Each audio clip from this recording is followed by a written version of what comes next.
আসসালামু আলাইকুম সুপ্রিয় শিক্ষার্থী বন্ধুরা, আশা করছি সকলে ভালো আছেন।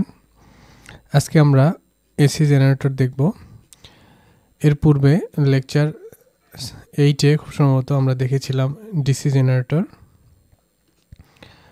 তো ডিসি জেনারেটর এবং এসি জেনারেটর প্রায় সিমিলার। তো ভিডিওটা খুব বেশি বড় হবে না, আশা করছি আপনারা সবাই মনোযোগ দিয়ে দেখবেন এবং এই এসি জেনারেটর রিলেটেড যে সমস্যা বা প্রশ্নগুলো আছে সেগুলো সবাই বুঝতে পারবেন। তো চলুন শুরু করি। শুরুতে আমরা দেখব এসি জেনারেটর কি বলছে দেখেন। যে যন্ত্রের সাহায্যে যান্ত্রিক শক্তিকে পরিবর্তিত মানের ভোল্টেজে রূপান্তরিত করা হয় তাকে এসি জেনারেটর বলে। তার মানে কি, যান্ত্রিক শক্তিতে বৈদ্যুতিক শক্তিতে রূপান্তর করছে, তাই না? দেখেন, এপাশে আমরা যান্ত্রিক শক্তি দিলাম আর এপাশে আমাদের বৈদ্যুতিক শক্তি। সেই বৈদ্যুতিক শক্তিটা কি হলো, যে এসি ভোল্টেজ। এখানে কি বলছে, পরিবর্তিত মানের ভোল্টেজ। মানে কি পরিবর্তিত মানের ভোল্টেজ? মানে হচ্ছে অল্টারনেটিং কারেন্ট বা এসি যে ভোল্টেজ হবে সেইটা। তো এটাকে বাংলায় বলে পরিবর্তিত মানের ভোল্টেজে রূপান্তর করা হয়েছে আর কি। তো দেখেন, ডিসি জেনারেটর ও এসি জেনারেটর উভয়ের মধ্যে পরিবর্তিত ভোল্টেজ উৎপন্ন হয়। যেটা বলেছিলাম যে ডিসি জেনারেটরেও আমাদের এসি ভোল্টেজ উৎপন্ন হয়। তো ডিসি জেনারেটর উৎপন্ন মানে এসি ভোল্টেজকে কম্যুটেটর ও ব্রাশের মাধ্যমে একমুখী কারেন্ট প্রবাহে রূপান্তরিত করা হয়। তাহলে যেটা আমরা শিখেছিলাম, ডিসি জেনারেটরেও মূলত এসি ভোল্টেজ উৎপন্ন হয়। সেই ভোল্টেজটাকে ডিসি করি কিভাবে, আমরা এই কম্যুটেটর এবং ব্রাশের মাধ্যমে আমরা সেটাকে একমুখী কারেন্ট বা ডিসি কারেন্টে রূপান্তরিত করি। আর এসি জেনারেটরের উৎপন্ন ভোল্টেজ স্লিপ রিংয়ের মাধ্যমে পরিবর্তিত ভোল্টেজ হিসেবে বহির্বর্তনীতে প্রেরণ করা হয়। তার মানে কি, ডিসি জেনারেটরে ব্যবহার করা হতো কি কম্যুটেটর আর ব্রাশ, আর এখানে কম্যুটেটর ব্রাশের বদলে কী ব্যবহার করা হয়, স্লিপ রিং। তো এইটাই একটা বড় পার্থক্য আর কি। আর মূলত জেনারেটরে কি হয়, এসি ভোল্টেজ উৎপন্ন হয়। যদি আমরা সেটা ডিসিতে নিতে চাই তাহলে আমাদের কি করতে হবে বলেন তো, কম্যুটেটর এবং ব্রাশ ব্যবহার করতে হবে। আর যদি সরাসরি এসি নিতে চাই তাহলে আমাদের স্লিপ রিংয়ের মাধ্যমে সাপ্লাই ভোল্টেজটা আমরা নিব আর কি। তো এটা বরাবরের মতো এটা খুবই গুরুত্বপূর্ণ একটা প্রশ্ন, যে এসি জেনারেটরের বিভিন্ন অংশের নাম।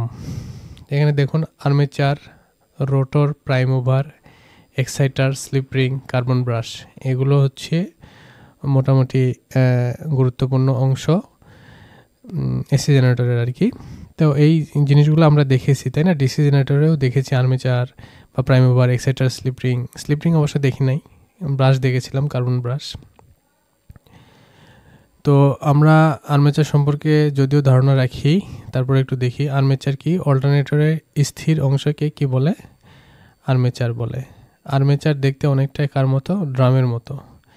অল্টারনেটরের উপরে বডি সাধারণত কাস্ট আয়রন ফ্রেম দ্বারা তৈরি করা হয়। ফ্রেমের কাজ আর্মেচারকে আটকে রাখা। আচ্ছা, রোটর কি দেখেন, অল্টারনেটরের ঘূর্ণয়মান অংশকে রোটর বা ফিল্ড বলে। আমরা দেখেছিলাম, তাই না, যে জেনারেটরের মেইন দুটো অংশ, একটা হচ্ছে আর্মেচার আর একটা হচ্ছে কি, ফিল্ড।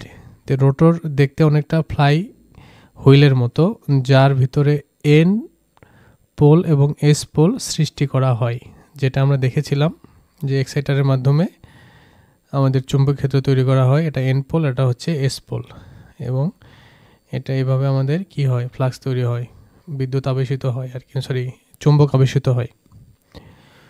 উক্ত পোলগুলোতে 125 ভোল্ট থেকে 250 ডিসি সাপ্লাইয়ের সাহায্যে উত্তেজিত করা হয়, মানে এক্সাইটেশন করে চুম্বকে রূপান্তর করা হয়।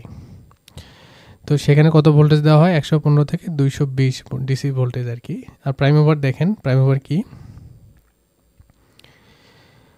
প্রাইম মুভার এমন একটি ইঞ্জিন যার সাহায্যে অল্টারনেটরকে ঘোরানো হয়। প্রাইম মুভার হিসেবে petrol engine, diesel engine, turbine অথবা বৈদ্যুতিক মোটর ব্যবহার করা হয়। এক্সাইটার কি, ডিসি সাপ্লাইয়ের উদ্দেশ্যে অল্টারনেটরের রোটর শ্যাফটের সাথে একটি ডিসি শান্টের জেনারেটর বসানো থাকে, তাকে এক্সাইটার বলে। অল্টারনেটরের ফিল্ড কয়েলকে উত্তেজিত করার জন্য এক্সাইটার ব্যবহার করা হয়। আচ্ছা, স্লিপ রিং কি দেখেন, স্লিপ রিং পিতলের তৈরি, স্লিপ রিং হচ্ছে পিতলের তৈরি। যা কতগুলো সেগমেন্টে বিভক্ত করা থাকে। অল্টারনেটরের রোটরের সাথে 2 বা ততোধিক স্লিপ রিং লাগানো থাকে। কার্বন ব্রাশ দেখেন, ব্রাশ সবসময় কার্বনেরই হয়, যদিও আমরা পূর্বে ভিডিওতে দেখেছিলাম মাঝে মাঝে কপারেরও হয়ে থাকে, কিন্তু কেন কার্বনের ব্রাশ কেন কার্বনেরই হয় সেটার ব্যাখ্যা ওখানে আছে, চাইলে ওখানে দেখে নেবেন। এটি কার্বনের তৈরি।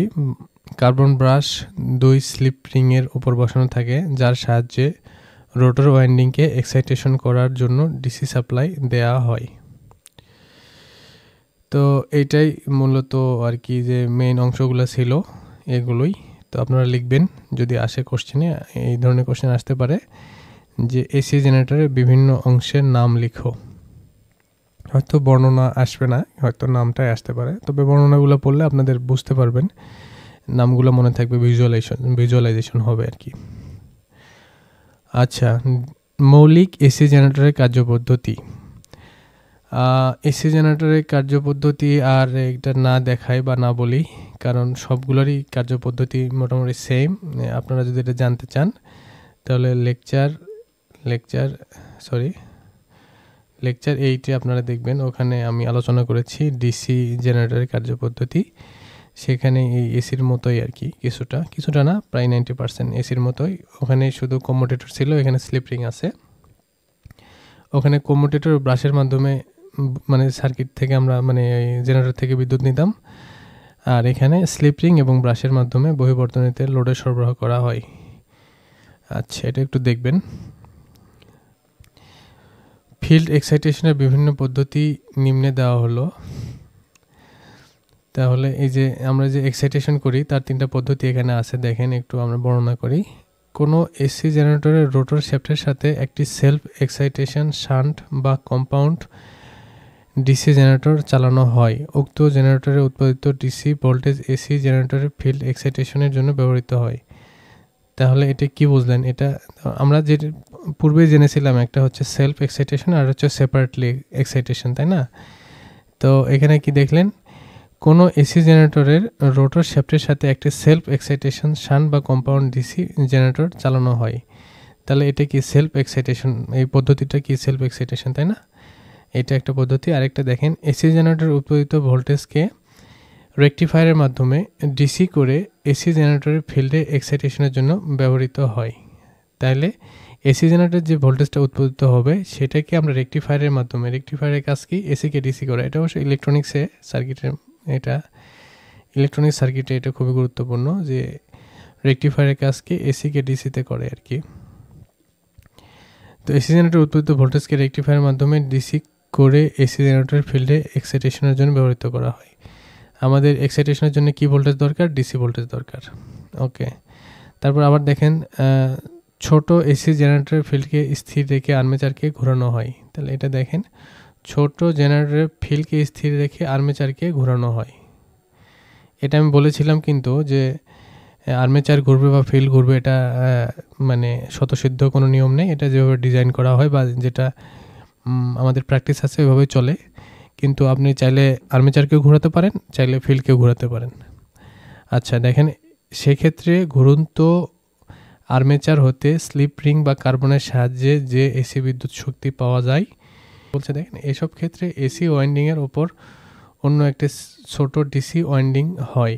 স্লিপ রিংয়ের ওপর প্রান্তে কম্যুটেটর বসিয়ে তার সাথে ডিসি ওয়াইন্ডিং সংযোগ করা হয় এবং আর্মেচারের ডিসি ওয়াইন্ডিংয়ে উৎপাদিত ভোল্টেজ কম্যুটেশন এবং ব্রাশের সাহায্যে সংগ্রহ করে ফিল্ডে এক্সাইটেশন দেওয়া হয়। তো বুঝতে পারছেন যে এর মানে সেলফ আর কি, এটাও মোটামুটি সেলফ এক্সাইটেশনের মতো একটা সিস্টেম। তো আপনাদের যদি কঠিন লাগে তো এইগুলো পড়ার দরকার নেই, এটা বাদ দিতে পারেন। এটা মনে হয় না খুব একটা গুরুত্বপূর্ণ আপনাদের পরীক্ষার জন্য। তবে আসলে এভাবে দিতে পারেন যে এক্সাইটেশন 2 পদ্ধতিতে করা যায়। একটা কি সেলফ এক্সাইটেশন, সেলফ, আর এটা হচ্ছে কি সেপারেটলি এক্সাইটেশন। আচ্ছা, তবে এইটা গুরুত্বপূর্ণ যে এসি জেনারেটরের স্লিপ রিংয়ের কাজ কি, এটা দেখতে পারেন। স্লিপ রিং পিতলের তৈরি, যা কতগুলো সেগমেন্টে বিভক্ত করা থাকে। অল্টারনেটরের রোটরের সাথে 2 বা ততোধিক স্লিপ রিং লাগানো থাকে। এসি জেনারেটরের উৎপন্ন অল্টারনেটিং ভোল্টেজকে স্লিপ রিংয়ের মাধ্যমে বহিঃবর্তনীতে প্রেরণ করাই স্লিপ রিংয়ের কাজ। তো বুঝতে পারলেন স্লিপ রিংয়ের কাজ কি। এসি জেনারেটর উৎপন্ন অল্টারনেটিং ভোল্টেজ স্লিপ রিংয়ের মাধ্যমে বহিঃবর্তনীতে প্রেরণ করাই হচ্ছে স্লিপ রিংয়ের কাজ। আর এই কাজটা ডিসি জেনারেটর করতো কম্যুটেটরের মাধ্যমে এবং কার্বন ব্রাশের মাধ্যমে। আচ্ছা দেখেন এসি জেনারেটর লস সমূহ কি। এসি জেনারেটরের বাইরে থেকে যত শক্তি গ্রহণ করে তত শক্তি লোডে কখনোই সরবরাহ করতে পারে না, ফলে এসি জেনারেটর নানাভাবে কিছু না কিছু শক্তি অপচয় হয়। এই অপচয়কে এসি জেনারেটরের লস বলে।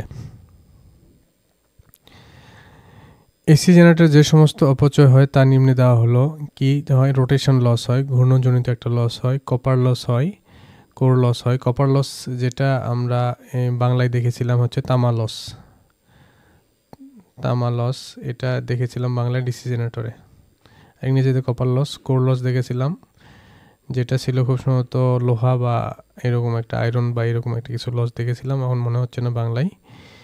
আর একটা ছিল ব্রাশ ফ্রিকশন লস। ব্রাশে যে শ্যাফটের সাথে ব্রাশ লাগানো থাকে তার একটা ঘূর্ণনজনিত লস হয়, সেটা হচ্ছে ব্রাশ ফ্রিকশন লস। আচ্ছা এসি জেনারেটরের এফিসিয়েন্সি।